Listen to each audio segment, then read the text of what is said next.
Hi friends, my name is Angela and welcome to my YouTube channel. Thank you for everyone that's new that's joined us here. I'm loving your comments, your book recommendations. It's not helping my TBR list, which is ever growing as it is, but you guys are giving me some great recommendations when I share with you books I've been reading or I want to read. So thank you so much. Thank you for liking, subscribing, all that sort of jazz. Today I'm going to take you through a bit of a book haul. I have a big bag. This is my book bag. This is the bag I take when I go to a bookstore to go shopping for books, and I love it. I do not go to bookstores and buy a bag of books like this. This is an accumulation of a couple of months. These are from some I went into bookstores and got, some I ordered online, like through World of Books, some secondhand books. But I'm going to share them with you. Hopefully, maybe there's something in there that you haven't seen yet or something that is on your TBR as well. So I really enjoy buying books. It's sometimes it's a bit of a problem that I enjoy buying them. I buy more than I read.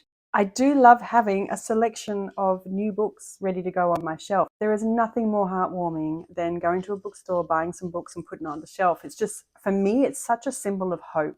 There's this hope of a new world that I can get into, of new people that I haven't yet met.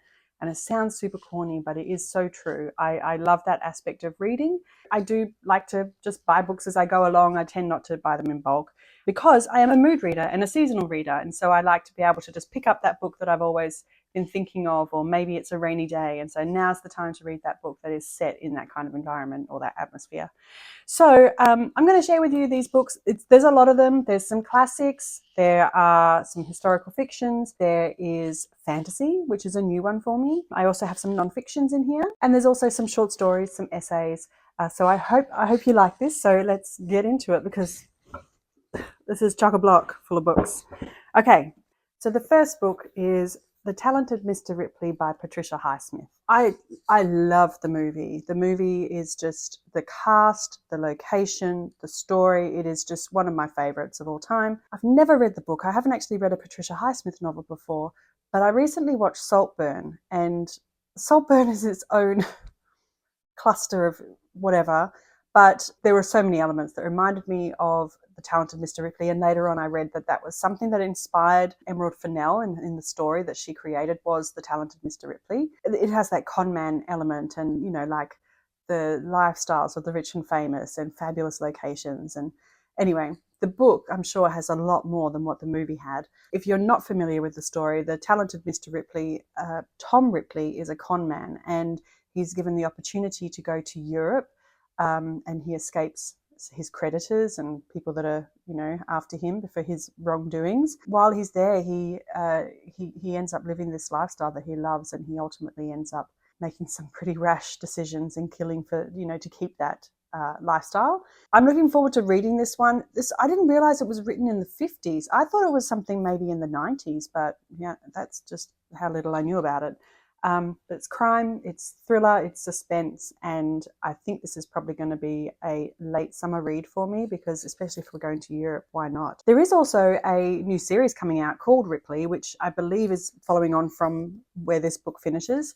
So, I mean, what's more motivation than to finally pick up the book, but a movie or a series being created about it? So the next book I have is Mrs. Mike, the classic saga of love and courage in the Canadian wilderness. This is a very specific genre. I am aware of that.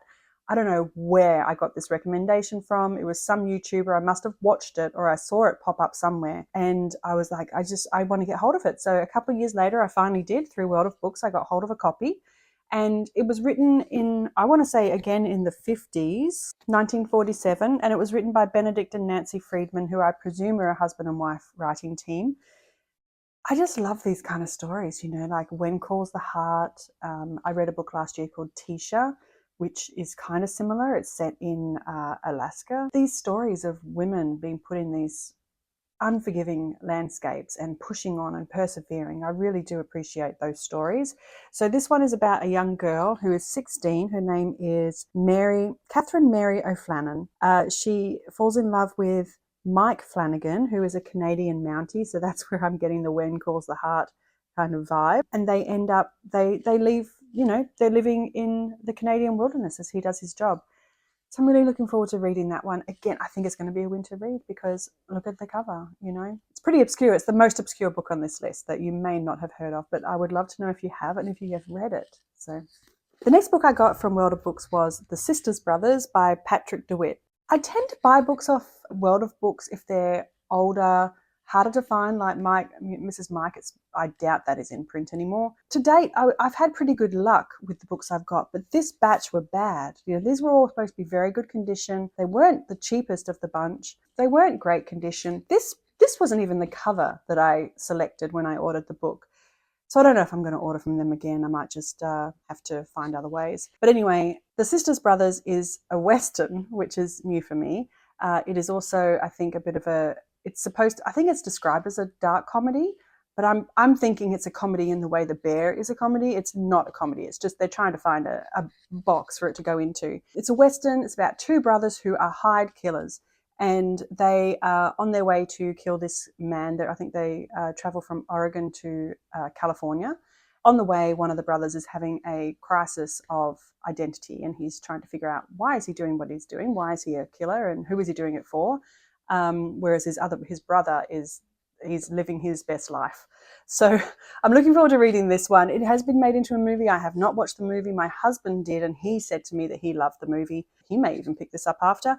But I have read a Patrick DeWitt before, and that was French Exit. And that was a very short story. It was a novella, I guess. I enjoyed the story. If you've read it, it was a bit too far-fetched in places, you know, like it was a little bit surreal in the sense that I think animals were talking and that kind of thing. I enjoyed it overall.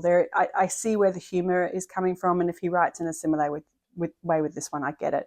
But I did enjoy his writing, so The Sisters Brothers is something else. And I also bought Brooklyn by Colm Tobin. I've seen this movie, and I didn't really want to pick up the book. I enjoyed the movie so much, but he's bringing out the sequel. The author is bringing out the second book to this called Long Island, and it comes out the first half of this year, maybe May, April. So I thought, why not? I'll read it because I would like to read the sequel.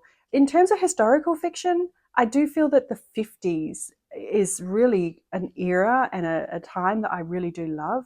I love the fashion, the society, the manners, the etiquette, the roles that people are put into. I really, really enjoy that, reading that sort of information. Mildred Pierce is one of my favourite stories ever, and that's very much of its time. But anyway, Brooklyn is about a young girl from Ireland who doesn't have many opportunities in Ireland, so she moves to New York. And she ends up going through it's a bit of a push-pull between her duty as a daughter and a sister and her wants as a woman and you know, having her own life. And she falls in love with an Italian-American man, and that's, I think, where the sequel kind of carries on. I'm looking forward to reading that one. And I've just found recently that I feel like I've developed a real affinity for English, Scottish, and Irish authors. There's something about their writing that I really do like. And that's another reason why I wanted to pick up this one. A historical fiction read, another historical fiction, Hester by Laurie Lico Albanese. I have to admit it was the botanical cover that caught me. If there's a botanical cover, I am there. And this is in the early 1800s. A couple go from Scotland to New England. They end up in Massachusetts. And there's also, I think it's on site at Salem during the Salem witch trials. So when I was in the bookstore, I looked up the Storygraph summary, because Storygraph do like a bit of an AI summary, which sometimes is a little bit easier to put yourself in, as in like understanding whether you would like it or not. And the summary got me. Once I read it, I had to get it. So I'll read that for you quickly. Hester by Laurie Lico Albanese is a good fit for those interested in historical fiction that explores the intersection of art, ambition, and desire, particularly through the lens of feminist and immigrant experiences. So I do think it is a bit of a blend of the truth and fiction. I think that'll be a really nice, cozy read come autumn and winter. Okay, next in my bag of tricks is The Old Man and the Sea by Ernest Hemingway. This is the slightest book, the smallest one of the bunch. It's less than 100 pages. Hemingway doesn't need much of an introduction. I really do like Hemingway's writing. This was written in the 50s, and there's something about that generation of writers that I enjoy, you know, F. Scott Fitzgerald and Hemingway, that their writing is just very easy to read compared to you know, like the generation prior in the late 1800s, turn of the century. I enjoy his writing. I've read A Movable Feast and A Farewell to Arms, and they were just so lovely. The writing was beautiful. So I'm looking forward to reading this one. I'm not sure if you know the story, so I'll read the synopsis quickly. Set in the Gulf Stream off the coast of Havana, this magnificent fable is the tale of an old man, a young boy, and a giant fish. This story of heroic endeavour won Hemingway the Nobel Prize for Literature. It stands as a unique and timeless vision of the beauty and grief of man's challenges to the elements. So I'm really looking forward to that. And I think when I finish it, I might read Fiesta, which is another one by Hemingway. And I think that's set in Pamplona. So, yeah. Next up, I have Another Life by Kristen Hanna. I believe in the States this was published as Things We Do for Love. And I don't know, at the moment, all bookstores that I've been going into, this is on prominent display, but this was released in 2004. So I can only think they're doing it because Kristen Hanna's new book, The Women, comes out in the next month or two.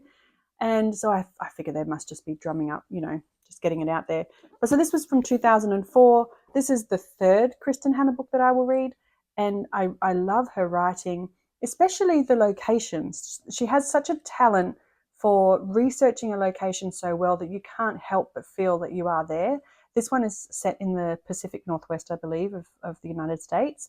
And it's about a woman who she wants a child. And I believe for a number of years, she's trying and she never gets a child, and she ends up divorcing with her husband and moving towns. And then she encounters a young girl, and I think the story kind of goes from there. So the subtitle is What We Do for Family. I've got the vibe. I feel I know what it's going to be like, and I think this is really going to resonate. But yeah, I'm really enjoying that. I'm looking forward to that one. And then next I have The Penelopiad by Margaret Atwood. I told you in my last video, I think it was my last one, that I really do like Greek mythology. And The Penelopiad is a retelling of the story of Penelope, who was the wife of Odysseus. He, of course, was from the Odyssey and various other pieces of literature. But it tells her story. While he's away fighting the Trojan War and doing his, you know, Odyssey, she's holding down the fort, quite literally, holding down the kingdom. This is Margaret Atwood's retelling of that story, and I think it's going to be a really fun read. I think it's going to be quite thoughtful and haunting, so that'll be an interesting one. And I do have another Greek mythology-based book, which is Ariadne by Jennifer Saint. This one is a retelling of the story of two princesses who are the daughters of King Minos, and one of them is named Ariadne. And it's the story of the Minotaur and the myth of Theseus. So the synopsis is, as princesses of Crete, the daughters of King Minos, Ariadne and Phaedra, grow up hearing the terrible bellows of the Minotaur from the labyrinth. The Minotaur, Minos' great shame and Ariadne's brother, demands blood every year. When Theseus, Prince of Athens, arrives in Crete as a sacrifice to the beast, Ariadne falls for him. But helping Theseus defeat the monster means betraying her family, and Ariadne knows that in a world ruled by mercurial gods, drawing their attention can cost you everything. Ariadne has heard too many tales of women being punished for the acts of men. She is determined to set her own fate, but will she find herself sacrificed for her lover's ambition? I mean, the tagline is that if you like Madeline Miller's Circe and Song of Achilles, that you will like this, and those are two of my favorite books of all time. There are so many books like this out, and I think some of them are badly written from what I understand, so I've been quite selective in which ones I pick up. But I did read Electra by Jennifer Saint, and it was very well written. It was very engaging. I finished one chapter and I wanted to start the next one. So that's another one I'm really looking forward to. And look at that. Look at the cover. Like this gold foil. It's beautiful. So when I picked up that one, I also picked up this one totally. You know how sometimes you go into a store and you know what you're looking for, and sometimes you find something completely by accident, and that was this one. This is Drift by Carol Lewis, which is a very slender book. It is historical fiction, I think. I can't recall when it is actually set, but anyway, literary fiction. Again, I read the Storygraph AI summary, which captivated me, so I'll read that for you quickly. Drift by Carol Lewis is a good fit for those seeking a poignant and mystical tale of self-discovery, family, and the power of the human spirit, with a unique blend of Welsh folklore and magical realism. It sounds like fun. I mean, I think it's a love story. There's an element of water in there somehow. I don't know, but it just sounds beautiful. You know, some of the taglines is a haunting novel, tender, unusual. It's going to be original, so I'm looking forward to reading that one. And it's Welsh. I don't think I've read. So now I've got another one to add. There's Scottish, English, Welsh, and Irish. These writers. So my next book is Violeta by Isabel Allende, and I have a feeling this is going to be one of those books where if you looked up historical fiction in the dictionary, this is what you would see. I've been wanting to get this for a long time. The version that first came out was just a big paperback like these, and I'm not a big fan. Like, they're so big and they're hard to read and store. So I was trying to wait for it to come out in a smaller version. I don't mind buying a big hardback, but it wasn't even a hardback. This one is about one woman's story over her 100-year life. It starts in the 1920s in South America, and I imagine it's a coming-of-age story, and there's love stories and family commitments and responsibilities. This is going to be a fairly cozy read, I think. So I think that'll be a lot of fun, and the cover's just beautiful with those botanicals. Put this back. So then, this is my fantasy one that I picked up, which was not random. I went in specifically to buy this one after I saw a number of reviews that were really, really quite good. I think it kind of crosses a number of categories. There is fantasy, young adult, romance, historical fiction. There's a little bit of adventure. It's quite the gamut of emotions. It's also set in Egypt, and I've always been fascinated with Egypt and books set there. Cleopatra, those kind of stories have always fascinated me. What the River Knows by Isabel Ibanez. I think it would be a lot of fun. On the back it says it's the mummy meets death on the Nile in this lush historical fantasy filled with adventure, arrivals to lovers' romance, and a dangerous race against time. The mummy meets death on the Nile is quite a promise. Like I said, I've heard good things, so I wanted to give it a go. You don't know. You don't know what you like unless you try it, right? I don't read a lot of fantasy, but I have read a few. I mean, like the Drift one, right? It says there's a magical realism. Piranesi, I read last year, has that fantasy magic kind of feel to it. So maybe I do like that genre. I just feel that fantasy seems to be lumped into the young adult genre as well, and I'm not ready to pick up books like the Iron Flame or the Akatar series, but I could do this. So this should be fun. The Letters of Vincent van Gogh. This is not new, clearly. I picked this up at a secondhand seller here in Perth. I picked this up because when I read Rembrandt is in the Wind, which was one of my favourite books of 2023, it's a book about art history, and it dives into the artist's life as well as how that affected their art. The Van Gogh letters were referenced quite a bit in particular. So these are letters that he wrote to his brother Theo, and it was over his entire career, to my understanding, not just a small period of time. And his career was quite long and varied. So I feel because this is, I think it's going to be a great look into the history of art, what made Van Gogh tick. Because it is letters, I think I can kind of read it like short stories. They're not particularly long, you don't have to sit there and read a whole chapter. But I think that'll be really great. I'm looking forward to reading that one. It's in terrible condition, but, it's pretty old. Next I have is In the Garden, Essays on Nature and Growing. I shared with you a book I read last year, which was one of my best books of last year, one of my favourites. When I say my favourites, I'm not saying they're 5 stars, they're just books that I love. This one's about nature and growing and gardening. I think there's maybe 10, 12 stories in here. But yeah, I'm really looking forward to this one. And they also have another collection called In the Kitchen, which I will most definitely be getting.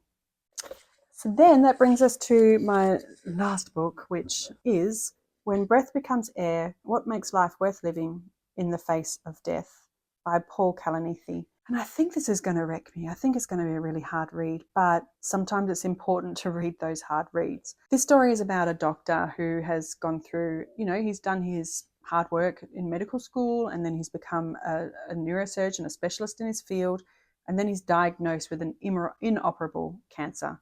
And so now he's faced with this question of how do you put one foot in front of the other when you've been given this expiration date on your life? And that's rough. And even thinking about it now, it's rough. I'm feeling it. I've heard nothing but good things about this. There's actually on the back, there's a quote from Anne Patchett. This is one of the handful of books I would consider to be a universal donor. I would recommend it to anyone everyone. So that's it. That is my book haul. That is my book haul for the first month of the year. I've got some reading to do. I would love to hear if you've read any of these.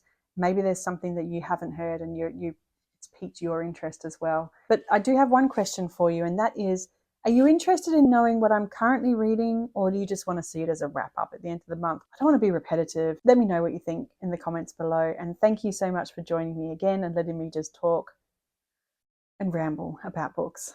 I really appreciate it. Have a lovely weekend, and I'll see you soon. Bye.